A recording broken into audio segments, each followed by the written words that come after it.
Já por mais que uma vez aqui fiz referência à importância da chegada do correio às terras de Moçambique ao Lunho. Aqueles 2 dias por semana, aqueles em que o pequeno avião a pega aterrava no meio de uma nuvem de pó para nos deixar uma mão cheia de cartas e aerogramas carregadinhos de notícias de casa.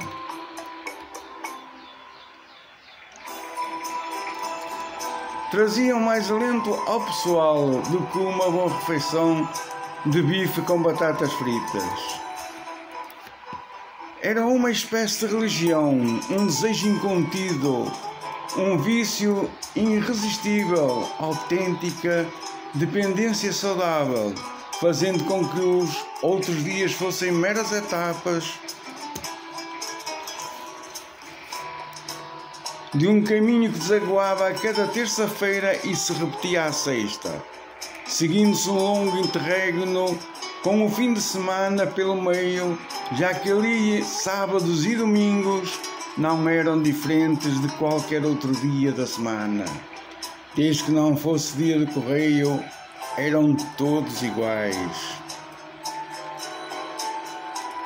De facto, verdadeiramente especial, o nosso dia santo era mesmo o dia em que recebíamos notícias e era ver o sossego que se seguia à destruição da correspondência, recolhendo-se cada um ao seu canto, lendo e relendo avidamente as palavras que, não podendo ser ditas, vinham escritas em cada aerograma azulinho.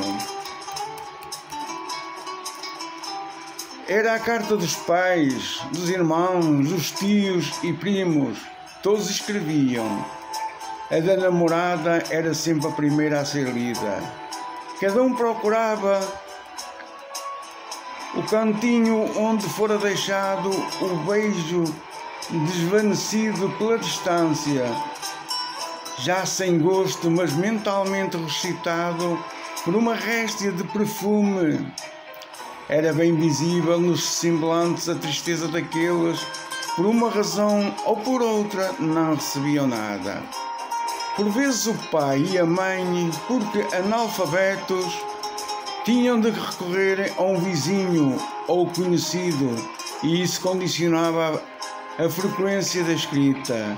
Mas de vez em quando, nem que fosse uma vez por mês, todos recebiam notícias de lá, de longe, com maior ou menor assiduidade. Lá vinha uma cartita, nem que fosse da madrinha de guerra.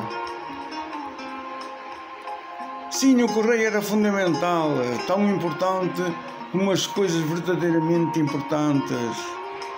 E isso era o que acontecia em todos, desde o oficial ao soldado, a começar no mais erudito e acabando no analfabeto. Sim, porque a companhia de caçadores 41 os Gaviões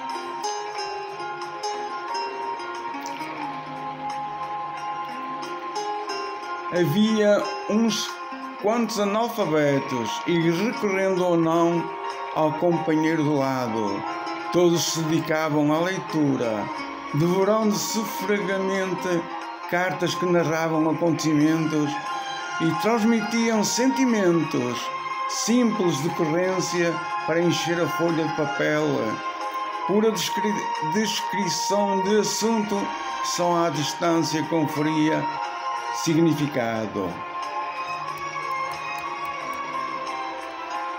Mas havia um que não encaixava em tudo isto. Um soldado que, tanto quanto me lembro, nunca recebera uma carta. Não sei a razão. Diziam que apenas tinha uma irmã e que vá-se lá saber porquê não queria saber dele. O Cantinflas era um homem estranho, um chato. E isso via-se no dia a dia. Parecia não ter jeito para fazer amigos e talvez por isso costumava andar só. Não porque quisesse, mas porque os outros o enxotavam. Quando se dirigia, exigia um sorriso sarcástico, parecendo querer provocar a irritação. Se calhar era apenas um esgar que não controlava. Um face aparvalhado e ainda por cima era refilão, defeito que procurava disfarçar com bajulasse, servilismo encapotado num trajeto untuoso. É isso, o Cantinflas era uma espécie de lambotas controverso que não convencia ninguém. Querendo parecer submisso, era a verdade um insubmisso, mas no pior sentido do termo, com tendência para o sacana, embora paradoxalmente nunca se metesse na vida de ninguém nem criasse problemas.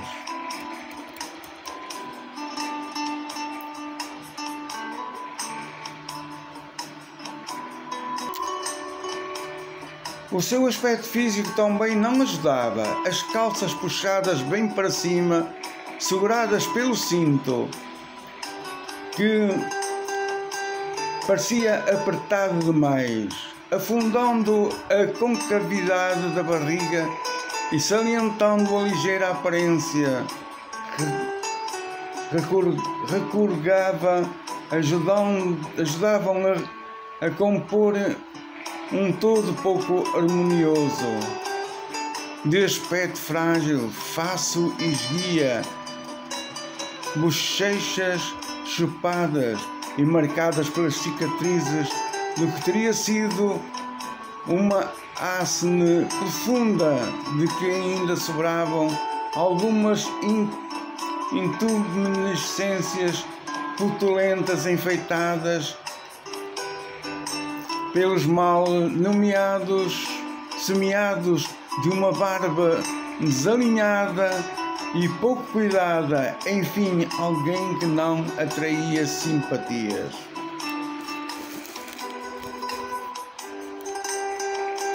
A verdade é que ninguém se lembra de alguma vez ter visto o Cantinflas receber uma carta, nem da família, nem de qualquer amigo ou conhecido.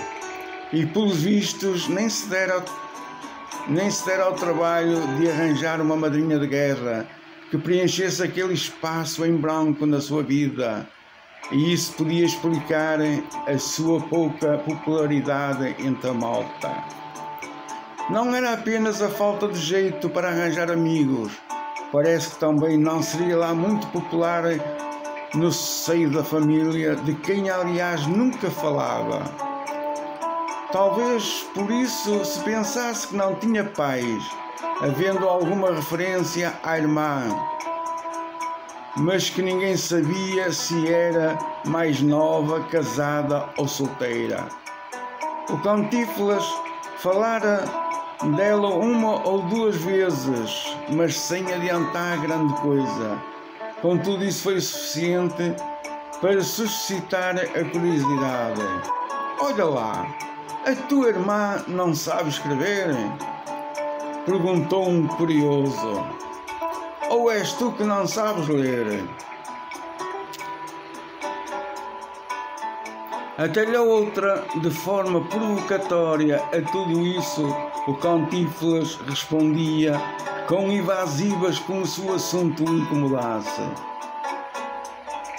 Não tem nada a ver com isso, despachava com azedume. É neste ambiente que surge uma ideia maquiavelética, não sei de quem, mas começou a germinar em duas ou três cabeças vingativas um plano de fazer uma partida ao Cantinflas. Iria receber uma carta remetida pela irmã, contudo o seu conteúdo haveria de o tirar do sério. Na verdade, teria de ficar furioso. 3 ou 4 muniram-se de um aerograma em branco, sentaram-se na cantina à volta de uma mesa e começaram a escrevinhar. Meu irmão, espero que te encontres de boa saúde. Eu cá vou indo com a graça de Deus. Bem, os pormenores não me interessam, nem os sei reproduzir. Na verdade, nunca li a malfadada carta,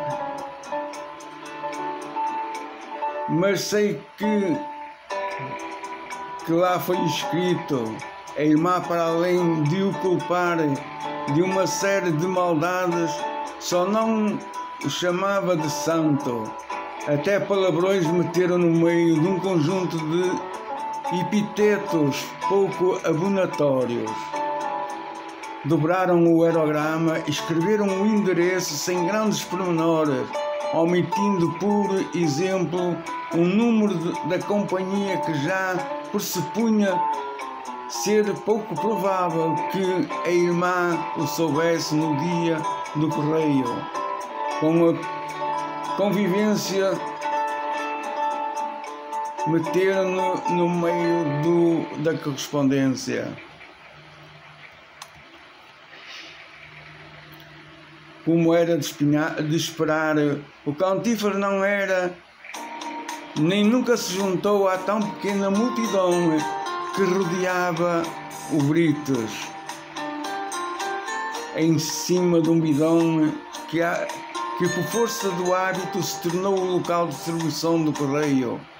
Contudo, alguém cuidou de o avisar que havia carta para ele. Carta para mim? Questionou o Cantíflas, meio incrédulo. Mas era verdade, ali estava um aerograma amarelinho com o seu nome no endereço.